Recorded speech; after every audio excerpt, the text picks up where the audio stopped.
absolutamente amormado e conmovido. Eu dicíalles aos xornalistas que me preguntaban á entrada do auditorio como me sentía e dicíalles francamente, síntome, estou como un flan.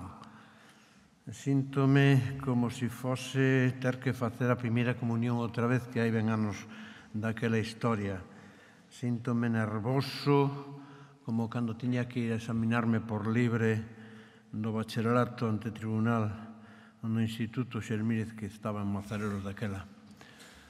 Era como me sentía e despois de todo un período, nunhas últimas semanas, na que tiven que andar a pelexar con moi escasas forzas contra unha fantasma que no meu caso é, en certa maneira, familiar, chamase depresión, que de alguna maneira somaticei con unha serie de síntomas de cansazo, de fatiga e mesmo dunha bronquite absolutamente demoledora. E hoxe, de súpeto, gracias a todas e todos os que traballáchedes arreo nesa comisión de amigas e de amigos, e gracias a todas aquelas persoas que xenerosamente contribuíron á elaboración e a confección do libro que me acaba de entregar Manolo Camaño e que teño presa xa por devezo por ler canto antes, e gracias á vosa presencia aquí, de súpeto é como se a rexeneración que eu levo reclamando para este país, para a súa sociedade, para as súas organizacións de combate ou que naceron para o combate, das organizacións do nacionalismo galego, como esa rexeneración conseguise entre todos vós que en mí mesmo se producise hoxe, en poucos intres, en poucos momentos. Eu non vou botar un discurso, menos aínda unha soflama, e menos aínda un mitin. Non é o momento de facer tal cousa. Quero ser moi sincero, quero falar co corazón aberto, sin perder o control dos sentimentos pola miña componente racional, que sempre foi extraordinariamente poderosa. Son un home tremendamente emotivo, que se exalta, mas ao mesmo tempo son un ser que cree na razón e que nunca deixou de exercer a razón na medida das súas posibilidades.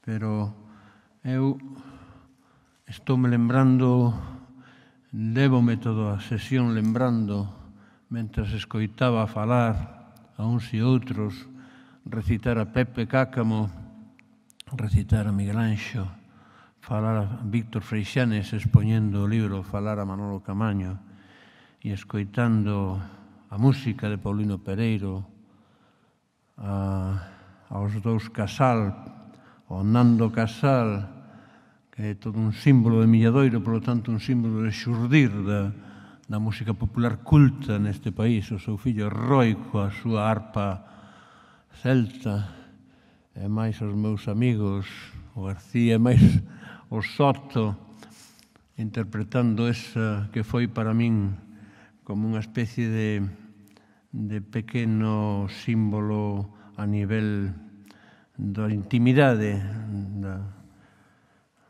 esa maravillosa canción de Ariel Ramírez, non? Que ninguén pensaría que un nacionalista galego escollería como seu propio himno personal.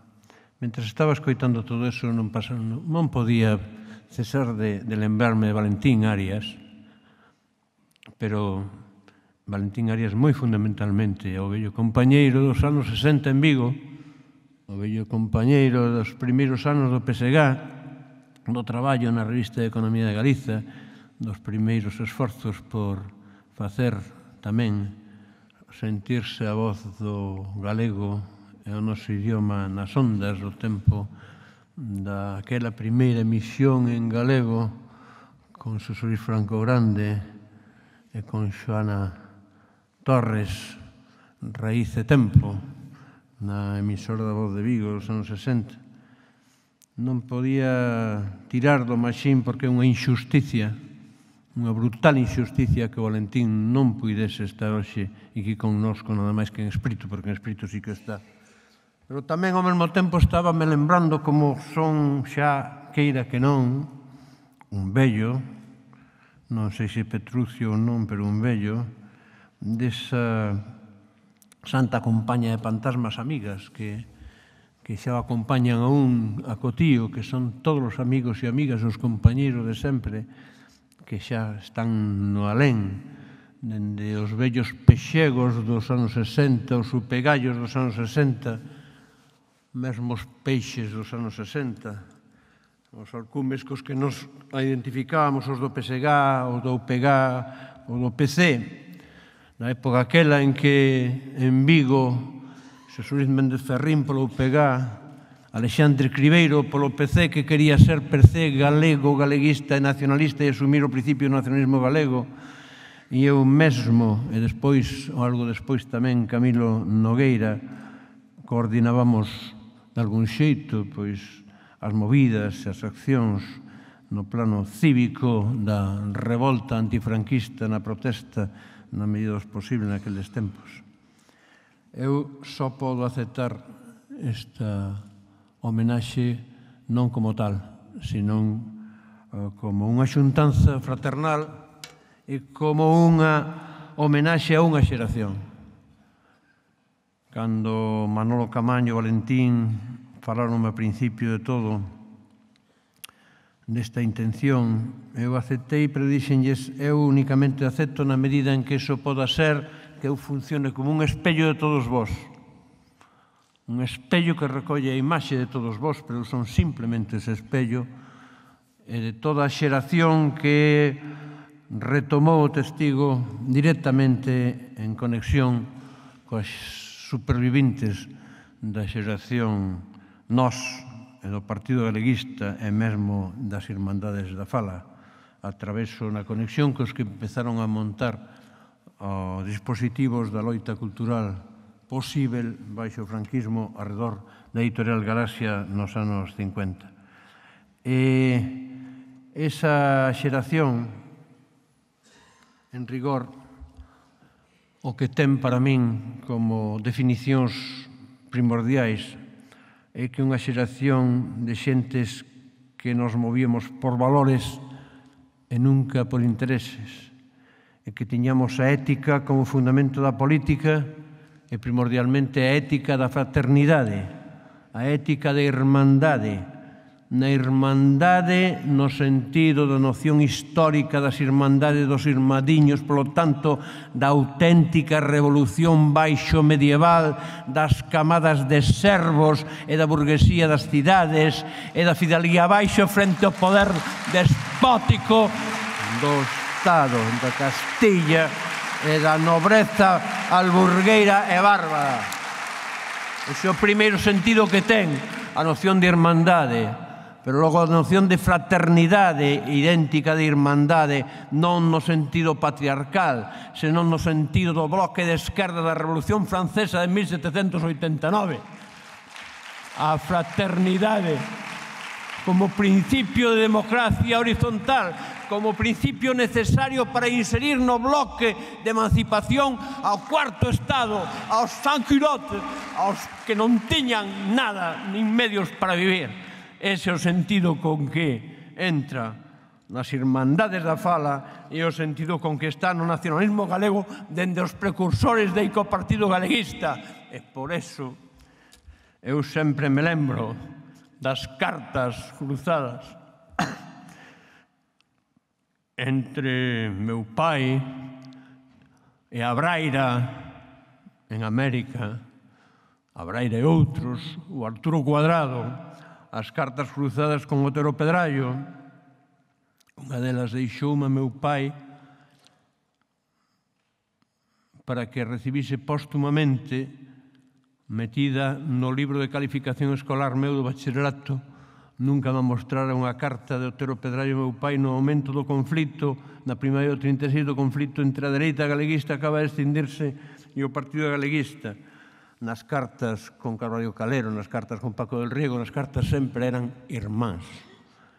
E falábanse como irmáns non no sentido patriarcal, no sentido da familia, do dereito de familia, sino mesmamente no antitético do dereito de familia, da lei de familia, no sentido da lei civil, no sentido da fraternidade, na que nós seguimos a insistir porque é a única base posible de regeneración ética dun movimento que ten que ser un movimento da nación no seu conxunto, un movimento da cidadanía no seu conxunto. Non hai movimento de emancipación nacional nun pobo expoliado, nun pobo sobollado, nun pobo colonizado. Non hai movimento de emancipación nacional que poda prosperar se non é un momento de fraternidade onde está por diante os eixes vertebradores dun proxecto común de emancipación nacional e social. Non pode habelo. Se falamos dos bos e xenerosos,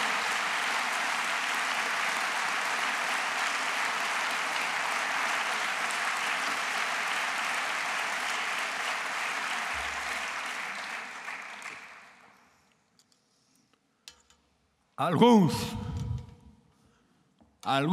moitos e moitas, pensamos o que dicimos cando cantamos o himno galego. Algúns, moitos e moitos, seguimos a descodificar conscientemente o que significan as verbas de Pondal cando fala de bos e xenerosos e cando para contra define aos imbéciles escuros e férridos e duros. E sabemos perfectamente que compre ser bos e xenerosos e iso significa fraternidade. Hai sitio para todos, dixo Castelao. Compre indispensável que este país reorganice a súa capacidade de ser quen mediante un amplo encontro fraternal de todos os cidadáns de boa fe, de todos os descolonizados, para descolonizar os demais. É a única maneira de facer unha frente común frente a un poder oligárquico e despótico que é a metamorfose actual do fascismo. Estamos a padecer a metamorfose actual do Atila en Galiza e levan nos camiños dunha Galiza mártir, ainda que sexa incruenta. Hai moitas maneiras de ser mártir e moitas maneiras de esborrallar un país. E están a facelo, dándolle a volta polo forro ao sentido que teñen as precarias institucións de autogoberno, os que están empoleirados en San Caetano, convertidos en brigada de demolicións, de limpeza étnica, de ecocidio e de socialicidio, dos que chegan a unha institución chamada Valedor do Pobo e transformas en mutantes que convirten ao Valedor do Pobo nun agresor do pobo, da súa cultura, do seu idioma. Estamos na subversión total das institucións creadas na democracia.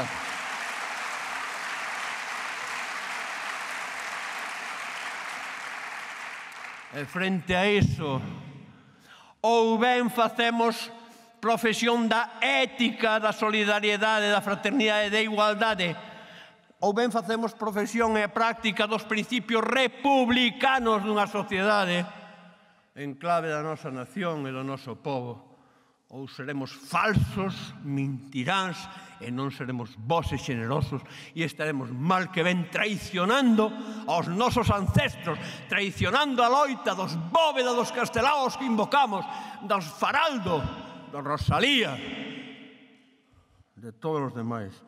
Tamén dos homes e mulleres, das mulleres escrecidas e represaliadas, das mulleres que estiveron no maquis co seu homes, das mulleres recollidas no último libro de Aurora Marco, desas mulleres silenciadas, das que nunca se fala e que foron un factor fundamental para a resistencia frente ao fascismo no monte nos anos 40 e 50, como antes.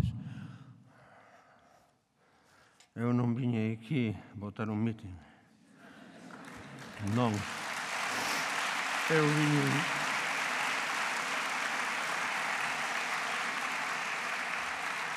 deben darvos as grazas en nome dunha xeración nun senso moi amplo, non só estrictamente dos nados entre 1930 e 40, máis ou menos, a xeración na que estamos inseridos, os que tentamos abordar a práctica política emancipadora nun Consello da Mocidade que se fendeu inmediatamente, pero que logo surdiron o PSG e o PEGA. Non só a xeración estritamente nada nese período, é unha xeración máis ampla, unha xeración que abrangue dende os 20 bastantes até mediados dos 40. É a xeración que, en definitiva, consigue acadar masa crítica nesa data que en toda Europa ten unha cor vermella e revolucionaria, que é o 68, o 68 do Maio francés, tamén en América o 68, dos movimentos de protestas frente á guerra do Vietnam, generalizados cada vez máis, como agora os movimentos de protesta contra a tiranía dos banqueiros e dos chamados mercados financeiros. E non esquezamos que antes do Maio francés do 68, en febreiro e marzo, estralou a Revolución do 68 na Universidade de Santiago de Compostela. Eu estaba ali e vivímoslo, e temos que recordar. E Gurri sabe perfectamente que anda por aí o Gurri Arán, que estudiou sobre o asunto. Esa xeración que fixo masa crítica aí e que pudo lanzar, efectivamente, todo un proxecto común xa daquela de organización das forzas cívicas frente ao fascismo para irmos cara unha creba democrática. Eso que foi roubado dende arriba por un contubernio de organizacións internacionais presididas polo Pentágono e o Parlamento de Estados Unidos entre 1975 e 1977. A nosa xeración, insisto, movíase por valores, non por intereses. Tiña ética como fundamento da política. O respeito e a veneración aos nosos ancestros e devanceiros, en dos precursores a xeración nosa e o PSG, o Partido Galeguista, perdón. Practicábamos aquelo que na arte está tan absolutamente demostrado, que non hai vanguardas en tradición. As vanguardas xurden na arte cando hai detrás unha tradición, e hai unha relación dialéctica entre a vanguarda e a tradición. E a vanguarda que foron as nosas xeracións da loita cultural, con novas formas de facer loita cultural, como ben relataba Manolo Camaño, na loita social coa organización e a creación de organizacións propias de movimentos sindicais, co SOC como xérmolo do que logo foi a INTG, e sucesivamente, do Sindicato Labrego Galego, ou de organizacións ecologistas absolutamente precursores e pioneiras como a ADEGA en 1976, nada menos. Esa xeración, fundamentalmente, foi vanguarda, pero foi vanguarda porque soubo perfectamente coñecer, estudiar e recoñecerse nunha tradición existente dende Faraldo, máis dende os propios ilustrados deica ao propio momento da Atila en Galiza no 36. E porque sempre pelexamos por unha nación de iguais, unha nación de cidadáns e, polo tanto, por os principios republicanos. Acaso é esta hoxe unha xeración derrotada?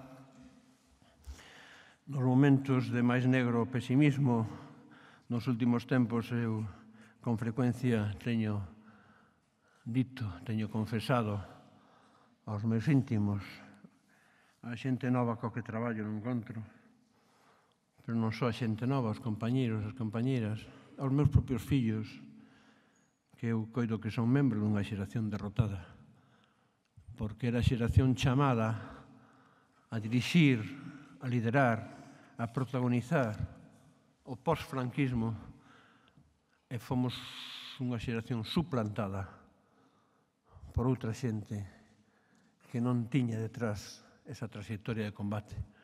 Non é un caso, non foi un fenómeno exclusivamente aplicable o que se dese só na Galiza, deuse no conxunto do Estado español, deuse noutras transicións. Hoxe estamos a ver, incluso en transicións como as transicións en Alemania no proceso de reunificación, cando un descubre que a Merkel era en realidade a presidenta das mocedades do partido de Honegger, e era, en realidade, tamén confidente da policía política, ben cambiou a chaqueta, parecía Fraga. Non hai Fragas só en Galicia. Pero é realmente unha xeración derrotada? Pois non. Pois non. Non somos unha xeración derrotada. Non somos unha xeración derrotada, só que nos tocou vivirmos agora, con todas e todos vós, o final dun ciclo histórico. Estamos a presenciar, a vivir o final dun ciclo histórico a nivel mundial do sistema, un final dun ciclo sistémico, un ciclo de hexemonía, unha crise de hexemonía que deriva nun período de caos sistémico, está á vista, é evidente. Un ciclo en Europa, o calexón de Salsepodes, sen saída, no que está metido o proxecto europeo na versión Unión Europea, deturpada e transformada simplemente nunha unión monetaria que agora fai auga por todas partes, que está abocada ao fracaso, xa fracasou, nunha Unión Europea onde órganos que non teñen aval democrático son os que lle dictan consignas ao presidente dun goberno grego se pode ou non convocar un referendo aos cidadáns, e onde se cambia e remuda un goberno e pónselle os axentes de Goldman Sachs que foron precisamente os causantes da traxedia que nos está a vivir, ou en Italia algo polo estilo. Estamos a vivir a final do ciclo democrático aberto despois da Guerra Mundial no 45 e unha Unión Europea caput que ou ben conseguimos entre todos reconstruir paso a paso dende as bases da Europa dos cidadáns, da Europa dos povos e da Europa social, ou evidentemente non fará máis que derivar nun neototalitarismo de facto máis ou menos camuflado. E estamos a nivel estatal no estertor final do regime nacido da transición, nacido dunha fraude política e que naturalmente está acabando de modo análogo a como estaba acabando a primeira restauración borbónica aló polos anos 20, de modo análogo está acabando, análogo, non igual, que a historia non se repite, esta segunda restauración borbónica no segundo decenio do 2000, un regime que apodrece, está a apodrecer ao 20 imperio, como cadáver de Polinices na traxedia de Antígona que traduciremos Franco Grande máis eu, que prohibiran cubrir de terra. É un ciclo histórico, polo tanto, tamén en Galiza. O remate do ciclo da autonomía, cando a autonomía se convirte en todo o contrario. Cando ao sumo se convirten as institucións autonómicas nunhas institucións dunha diputación superprovincial, agora non deixa de ser un sarcasmo, que cando o nacionalismo galego levaba toda a historia do século XX reclamando a supresión das diputacións, ahora sexan os inimigos desos que din que hai que suprimir as diputacións, e non precisamente para os mesmos obxectos. Nese ciclo histórico o que estamos é a vivir o remate dunha época, pero estamos a percibir como comeza a enxendrarse as bases dunha época nova. A subversión das institucións políticas, a metamorfose ou metástase, neste caso, do fascismo, a especie de cuarto Reich sin Wehrmacht que se está impoñendo, o poder fora das institucións políticas exento de control democrático, os monecos de ventrilo con que son convertidos os representantes electos dos cidadáns que deixan de representar os cidadáns dende antes xa de que os voten e están simplemente ao servicio dos poderes que mancan as pautas antidemocráticas, a situación de gobernar contra os cidadáns, a impunidade dos crimes do poder e, en fin, o que digo, unha soberanía de cartón, un Estado en proceso de liquidación a precios de saldo. Este é o panorama que temos na nosa contorna. E, sin embargo, nin nós como xeración, nin vós como cidadáns, nin este pobo, nin os povos de Europa, nin os povos do mundo, estamos derrotados. Simplemente compre recuperarmos o protagonismo como pobo e como cidadáns. É a hora da cidadanía exercente como tal. É a hora da soberanía popular no sentido prístino da palabra. É a hora da reconquista dos dereitos e das liberdades cívicas e políticas. É a hora dunha nova creba democrática con ese regime putrefacto e con un sistema aberrante que leva camiño de acabar coa biosfera e coa existencia do propio planeta. É a hora da rebelión cívica como motor da emancipación. É a hora dos principios e a prácticas republicanas. É a hora da lealdade ao común cidadán que non da obediencia ás organizacións, mesmo das organizacións das que formamos parte, si é imposible ser leal ao pobo e aos cidadáns sendo obediente ás directrices das organizacións. Este é o momento no que estamos e só quero eu ser nisto o espello de todos vós. Só quero exhortarvos a exerceredes a dignidade e a practicaredes a indignación, a seredes a conciencia activa e combativa desta nación de Breogán, dado que nos corresponde agora aos cidadáns do común asumir as responsabilidades que tiñamos delegadas nos nosos representantes electos. E nesa loita estarei convosco, man con man, no proxecto común de toda a cidadanía galega agás as oligarquías e os puntos de apoio dos poderes que nos expolian, que nos alienan e que nos queren borrar do mapa e da historia. Con eses principios, con ese proxecto, nesa loita estarei convosco mentras teña azos, mentras siga a alentar, porque unha vez escribira neses caderniños de notas que na adolescencia e na primeira mocedade levaba conmigo e logo deixei e desapareceron. Moitas veces eu escribía cousas propias de vellos, non propias dun mozo. Eu escribira xa daquela algo que dicía: eu loito sin esperanza, mesmo por iso é ben certo que non desertarei en xamais.